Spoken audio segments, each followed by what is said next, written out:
I'm sure you guys saw the Power 105 Breakfast Club interview. I saw it too, because a bunch of you guys sent it to me. So I know y'all saw it, because I was tagged in it all over the internet, all over Facebook or wherever. I'm minding my business. But people send me this stuff and I look at it. And it was some very interesting takes on things that the guys brought up, for real. Like, their take on it was very interesting.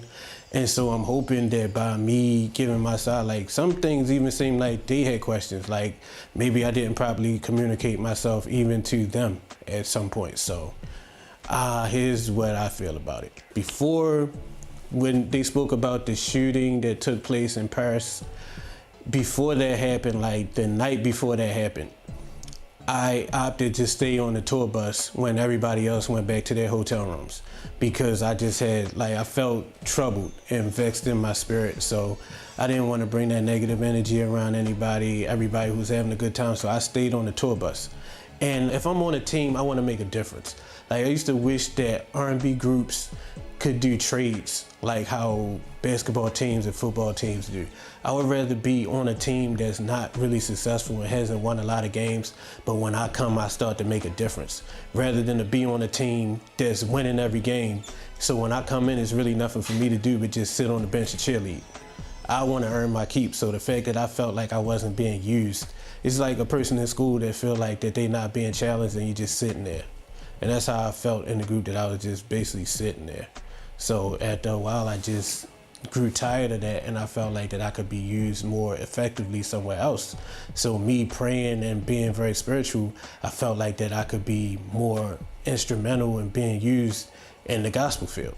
So that's where I started to gravitate my energy towards doing gospel. And we actually met Kurt Franklin and the family at the Soul Train Awards, not Soul Train Awards, but the Soul Train, when we sung This Christmas. That's when the first time I met Kurt Franklin, and when we met him, we were something that we would do. When we met somebody, we respected them, we would start singing one of these songs. So we were singing Till We Meet Again by Kurt Franklin. And I did a lead part. Well, we all were switching leads all around with the three of us, myself, Cisco, and Jazz. And when I did my part, Kurt pretty much was familiar with the group, so he knew that Cisco was a powerhouse, knew that Jazz was a powerhouse. So when I started singing, he's like, woo! Like, he was shocked. And I was like, okay, well, if he's shocked and he's feeling it, I know he know good singing and stuff like that, then maybe they could use me over on that side, you know? So I had already thought about directing my energy that way.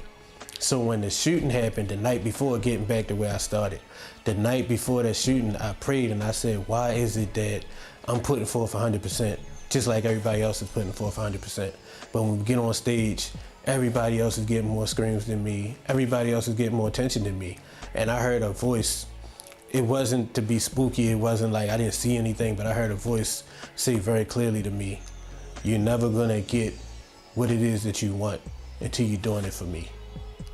And I took that to be the voice of the Heavenly Father. So right then and there, I was like, okay, say no more. That's what I gotta do.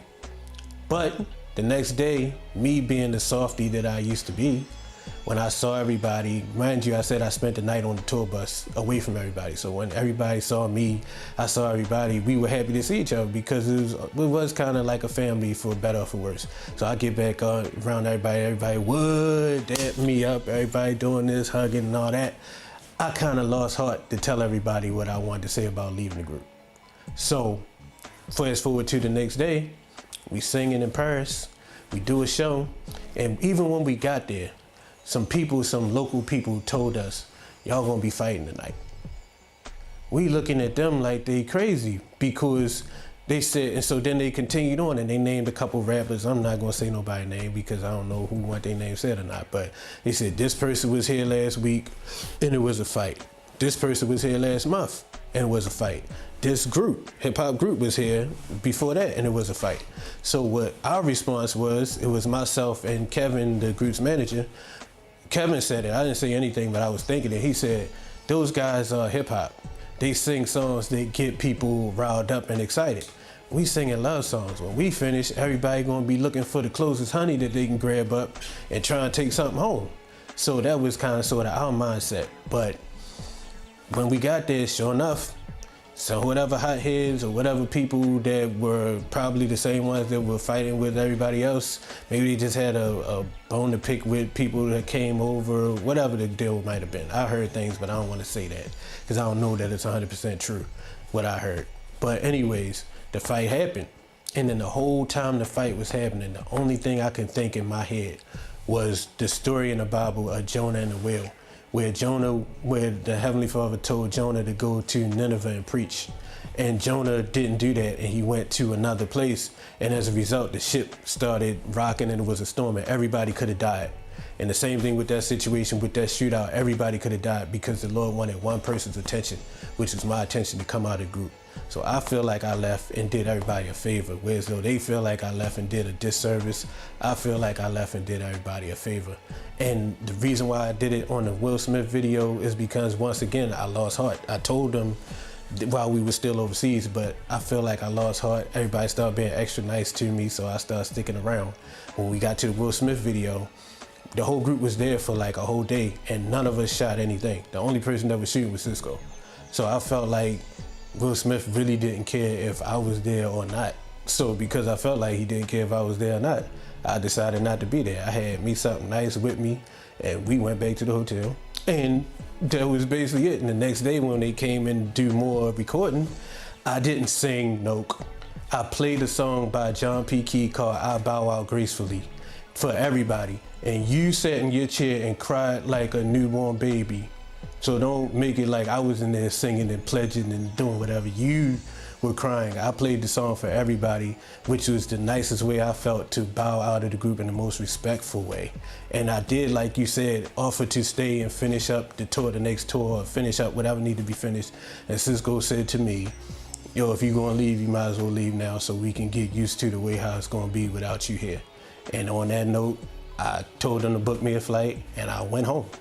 And going home, I sat next to this lovely, elderly Caucasian lady who asked me what I was doing sitting next to her out of curiosity. And I explained to her the situation, and at the end of me explaining to her, she said to me these words. She's like, no amount of success can compensate for failure at home. So if you weren't happy where you were, you did the right thing. And just like the Heavenly Father promised, I wasn't gonna get what I wanted till I was doing it for him. The next day, well, as soon as we announced I was leaving, the USA Today newspaper had my face up in the corner by myself. So at that point, people actually realized or cared who I was. So it happened just like he told me.